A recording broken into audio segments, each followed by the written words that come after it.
Welcome to In Talks With. I'm Danielle Radoichin. Today's podcast is exploring the life and work of Moki Cherry, the Swedish artist who lived between 1943 and 2009 and who made a name for herself initially through a 2 decades-long artistic collaboration with her husband, the jazz musician Don Cherry, and then later as an artist in her own right, developing an expansive and collaborative practice across textile, sculpture, painting, drawing, writing, collage, and even video. There is currently a retrospective exhibition of her work on show at the Institute of Contemporary Arts in London. Called Here and Now and running until the 3rd of September, the exhibition celebrates Cherry's exploration of where art and life meet, her collaborative and interdisciplinary practice, and her inventive resolve in the face of gendered challenges working both as an artist and mother. This week, I visited the ICA, where I spoke to both Bengi Ünsal, director of the ICA, and Naima Karlsson, a musician who is Cherry's granddaughter, as well as co-curator of the exhibition and an archivist and coordinator for the estate of Moki Cherry and Cherry Archive.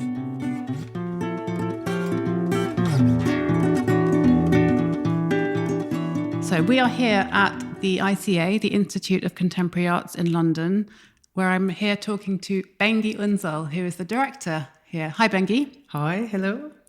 We are here talking about an exhibition you've got on display, Moki Cherry, Here and Now. We've got Naima Karlsson, who's the co-curator of the exhibition. Bengi, it'd be great if you could explain a bit to me about how the exhibition came about and why you thought it was a good fit to feature Moki at the ICA. Because she's extraordinary and because she didn't have like a big exhibition here in the UK before. So we thought it was definitely timely and we wanted to introduce her to the audiences, to the visitors. But to just like go back from it, how did the idea came about? When I started working at the ICA like a year and a half ago, I'm very much interested in interdisciplinary artists, the artists that don't kind of put themselves in boxes or define themselves with art forms. And we were actually having a programming meeting, and the co-curator of this exhibition, working with Naima, Nicola Leon, came up with the idea, actually. And she said, how about we do a Moki Cherry exhibition? And I was like, yes, definitely. Because I don't come from visual arts. I actually come from music. And I was introduced to Moki's work through Nana Cherry, actually, because I knew she was in this like Cherry family. And then I was interested and I started looking at it. So when Nicola mentioned it, I knew exactly what she was talking about. And I was so interested because I knew of her practice is very interdisciplinary in the sense that it has sculptures, drawings, she does video work, paintings, she writes or wrote in the past tense. So I was very much interested that like in that very combination that she would present here at the ICA. We could present here at the ICA. And her work, and then I found out many things about her through Naima and through Nicola, and I was even more interested because her work is about like where art meets life, how she kind of balanced her motherhood, the touring, going around the world, and her practice in a beautiful way, like in a way, superwoman, shows anything is like possible, and it just kind of, I find it really, really inspiring. That's why I thought it was a great idea, and I'm thankful to Nicola and Naima for putting this amazing exhibition together. Fantastic. And so Nana is Moki's daughter, and Naima is Nana's daughter, and Naima is the co-curator. And what do you think Naima brought to the curation of the show? Wow, where do I start? Like everything. I think she made the show happen in a way. She is also she represents the Moki estate as well. So she knows every piece, every story, every history. And basically, I don't think it could have been done without Naima, in my view. Now I'd like to bring in Naima Karlsson, Moki Cherry's granddaughter and an archivist and coordinator for the estate of Moki Cherry and the Cherry Archive. She's also the co-curator of the exhibition here. Hi, Naima. Hi. This is such a great exhibition. It's drawn entirely from the estate of Moki Cherry, which you look after, and it features, I think it's got over 30 artworks and archival material.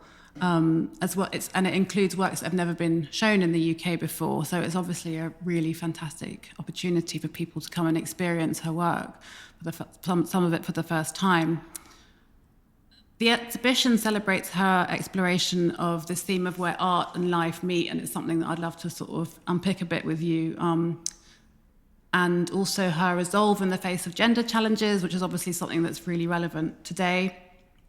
I wanted just to start with you talking a bit about your own personal relationship to her. It'd be great to just get a sense of what she was like. Yeah, I spent a lot of time with Moki as I was growing up. She passed away in 2009, so I was about 27 then. So yeah, I definitely spent many years and a lot of time with her, like from when I was born, actually. I pretty much used to go and stay with her every summer at her house at the family home in Sweden, at the schoolhouse. Throughout all of the years, I've had, a close relationship with her, but also with her artwork, because often when I was staying there in the summers, she was, working in the studio on shows that were coming up and on her artworks. So she would I would be there in the studio and she'd be kind of like finding ways of keeping me busy by, I'd be like painting smaller offcuts of her wood carvings and little pieces of fabric and things like that. She'd always find things for me to do. So I think I've always had a close connection with her work. And in general, we were just really close, and I spent a lot of time there. Was she a warm person and someone and with a sense of humour, or was she intimidating, or like a scary granny? What kind of person was she? I think she was definitely a warm person and a funny person, and loved talking. That was absolutely her favourite thing to do. Is there'd always be different people coming through the house and always be huge gatherings, meals, and it almost became like a running joke of who's going to stay up talking with Moki, late into the night about all kinds of things. She was a very political person and very well read and interested in reading and research. So that was she was definitely, very, talkative and really well-informed. But also, she was maybe, if people, that look at her work can also see that she had a really funny sense of humor and also absolutely loved animals and just really connected with the natural world. And she always be kind of coming up with these little creatures, and in loads of her works you see these sort of creatures that are not necessarily any animal in particular, and invented creatures that also sometimes are just different natural forms, and funny characters that even in some of her later more 80s works you really see this kind of more cartoonish really funny figures. And so I think that says a lot about her. But also she was always playing a lot with language, and so in her work and also in her daily life she was just funny person. But I would say, and on the other side, when you said was she intimidating, I think she was also very serious, about what she did, about her work, but also about her kind of values and politically as well. She was very passionate and serious about the things that she believed in. So sometimes she could be, especially when I was little and didn't really understand when adults having conversations that seemed really kind of passionate and serious. I used to always think that people were arguing, but they're actually just talking about, topics that they believed in. And it's interesting that she, everything you're saying really echoes this idea that that comes through in the exhibition, that her life, she made an artwork of her life in a way, and also what you're describing really brings that alive in the way that you were sort of part of what she was doing, and that was part of the creativity. It wasn't this, like, she never didn't seem to separate the art, creating the art from her life. She wasn't sequestering herself off in a studio somewhere. The sort of egotistical, pompous idea of an artist has sort of been removed, and it's more about this sort of holistic approach where it's embracing everything in her life and making that part of the artwork, which is really nice and echoes in what you're saying. Yeah, I think that's really her approach to life and work, and her work, that was so much, that like her art practice was embedded in everyday life, in the home, in the family, and is all just completely kind of like interconnected and intertwined, so that you're really like committed to and living, I guess, in your creative world, living in, her creative practice. Yeah. Was she a feminist? Did she ever mention anything like that, or was it not? She wasn't coming out? That also, there's many feminist themes in her work. I think some people that on the surface you might not see it at first, because it's so noticeable, just all of the colors and all of the kind of like, the music and this kind of like fantasy side of her work, but actually our deeper side of her work was often very much connecting to these like women's roles, and like I said, with like her writings and wordplay, which she did all the time as well on the side of her kind of like artworks. We have hundreds of notebooks and sketchbooks, and all the time she was constantly like, sometimes just writing about her experiences. She wrote lots about everyday struggles and diaries too, but she would also kind of write poetry and these kind of like stream of consciousness, almost like essays that were often about the kind of like challenges of being a woman, but also this, I guess, outlook on like the kind of like human condition in a way, and often how ridiculous it is, how ridiculous like capitalist, like the capitalist world is. And like a lot of her work, she's often like looking at like the domestic sphere, or like the domesticated, also like human and women's like kind of being trapped in that. I would say that there's some works, many works, where I really see that's like almost like this kind of play on like prison, and like there's a work in the exhibition that someone asked me about recently that's like a skull that looks like there's like a knife and fork, and then there's like a skull that has these like things hanging down that's like a shovel and dart. And it used to hang in our house, like for most of my life till recently, in the main room above the dining table. And somebody asked, and actually someone came up to me and my mum when we were hanging the exhibition and was like, what does that work mean? And I was like, it's a really good question. And we looked at it for a while, and I was like, in a way it sort of seems to be looking at that kind of like, the domestic kind of like, condition, like living in that like domestic, like knife and fork, like kind of like the meal place. But then it's like saying how it could be your death, but also maybe like it's your life. Yeah, it's like a really subverted view of that. And I love the way that just because it was hanging in your house, you probably just saw it as part of the, literally part of the furniture, and you'd never kind of considered how it might have some other meaning. All of that is so interesting, and I guess it's interesting to think about, how she ended up having those beliefs. So she was born in 1943 in Sweden, mm-hmm. and she seemed to have quite an itinerant life from the get-go, because I think her dad ran the... her mum worked for the post office, and her dad ran the station house. Yeah. Or some sort of job where he had to travel around. They travelled around the country a lot. Yeah, he worked on the railways. So, I think he would usually run the station house, in various towns. And then the post office would also be at the train station. So her mother would run the post office. And she trained as a fashion designer originally, or a pattern cutter. Yeah, so all of her like creative and educational like basis was in fashion and textiles. And that was really her intention, was to be a fashion designer. So, I mean, she had like a really, large understanding of like clothing design, pattern cutting, textile design.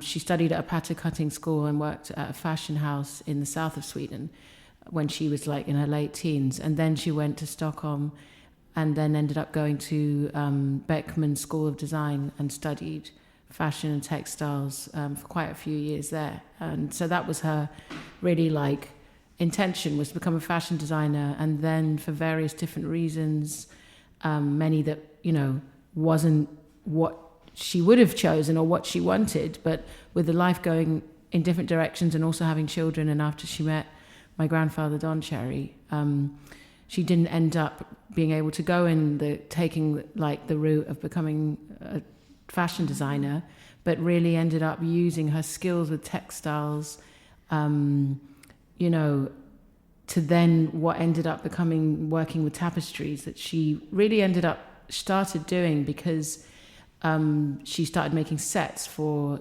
the concerts that Don was playing. And first she started with painting, and she got really into painting in the mid-60s. And then I think quite quickly she realized that wasn't that practical, because she like spent ages painting a stage set and then probably have to leave it there. So I think she quite quickly realized that she could kind of like reuse and expand on her skills with textiles and clothes making into making these like huge textile pieces, you know, that were used for stage sets that were also really practical to travel with and pack down, and then really grew into her artistic practice. And, you know, most of the tapestries that are in the exhibition, well, you know, she's intended to be, they are actually artworks. Like some people often think that they were just made for concerts, but it was kind of the other way around. She started making these artworks, and then it was practical to also use them for concerts, but they were also in exhibitions. And yeah, you can really see that interdisciplinary approach coming through already.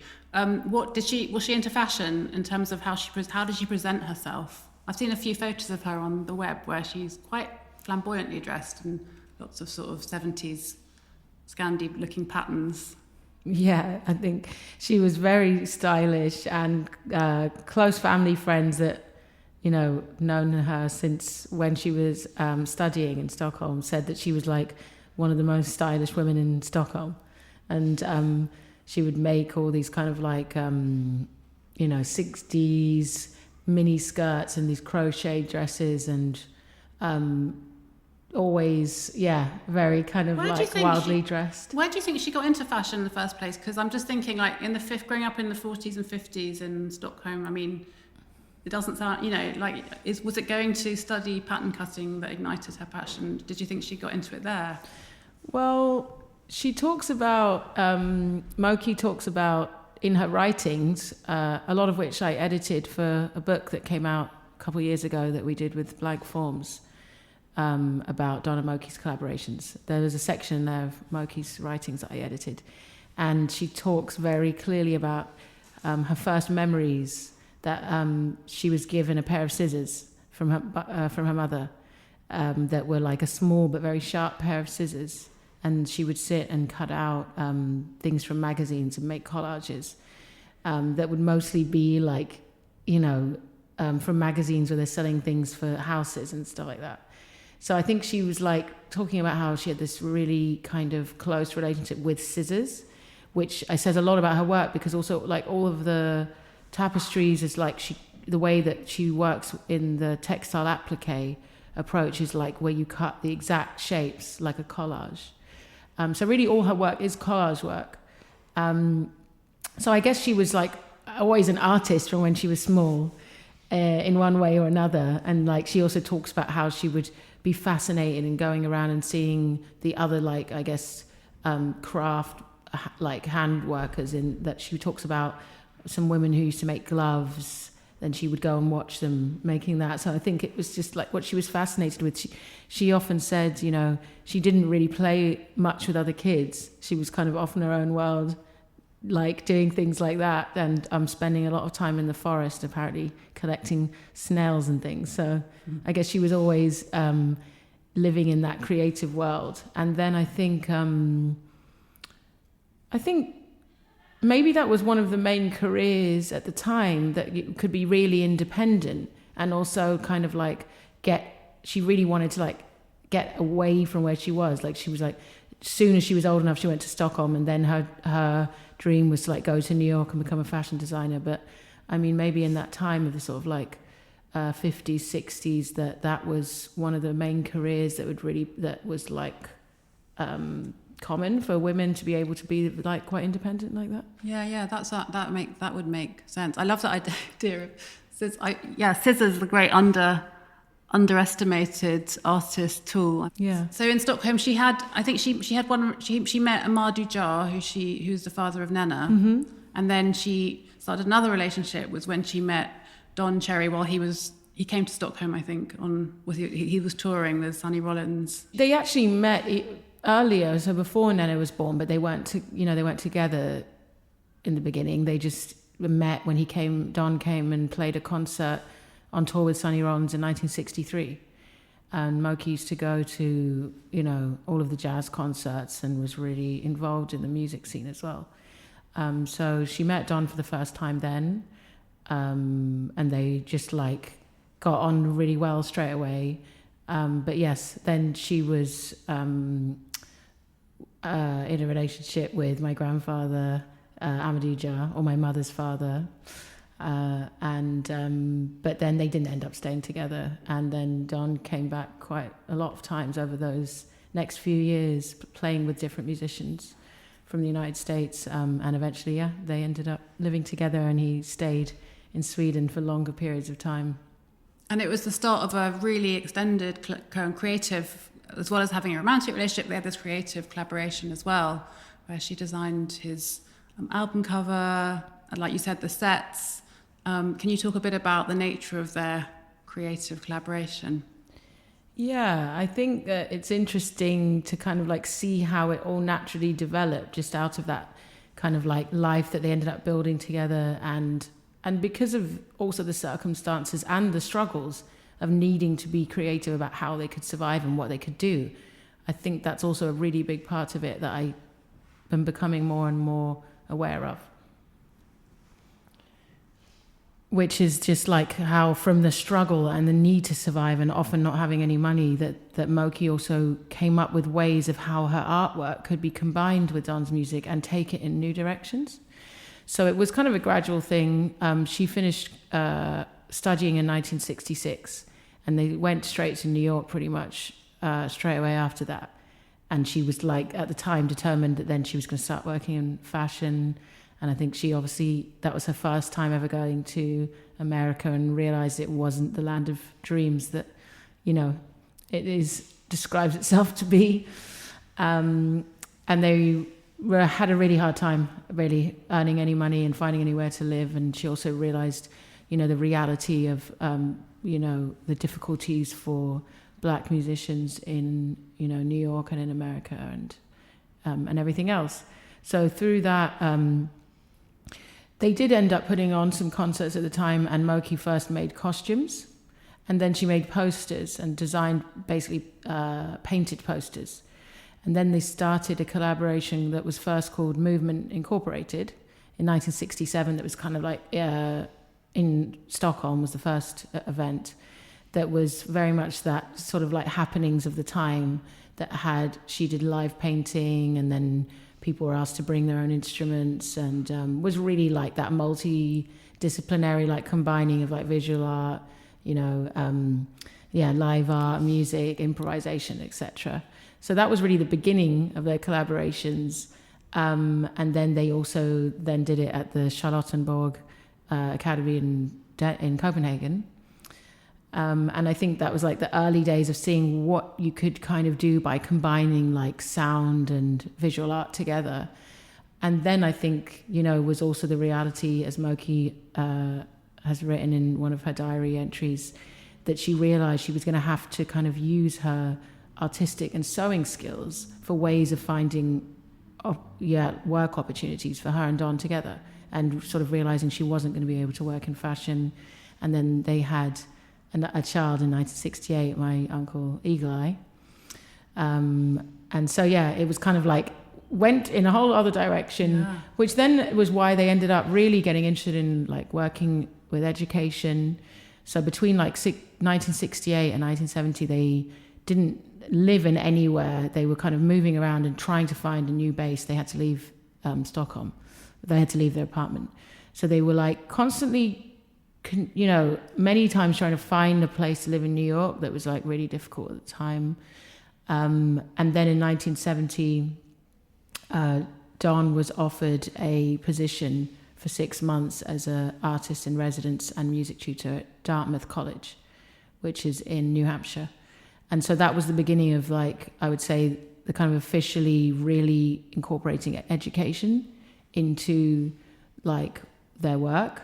And then like Don taught there 6 months, like the music classes. But then in addition to that, that wasn't really like part of the educational program, he and Moki with like apparently 100 students, that's what she writes anyway, put on what they called an opera, which was basically like a large theatre project that they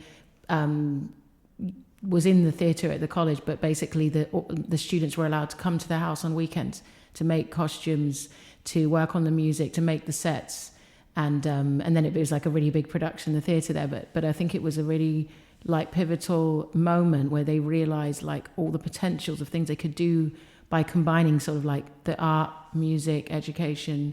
And then for most of the 70s, they really went on to do that in many different ways with all different aged, you know, people and schools and, museums, all different things.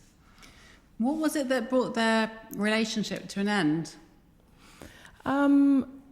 Well, by the mid-80s, I guess, is when they ended up separating. So they were together just over 20 years.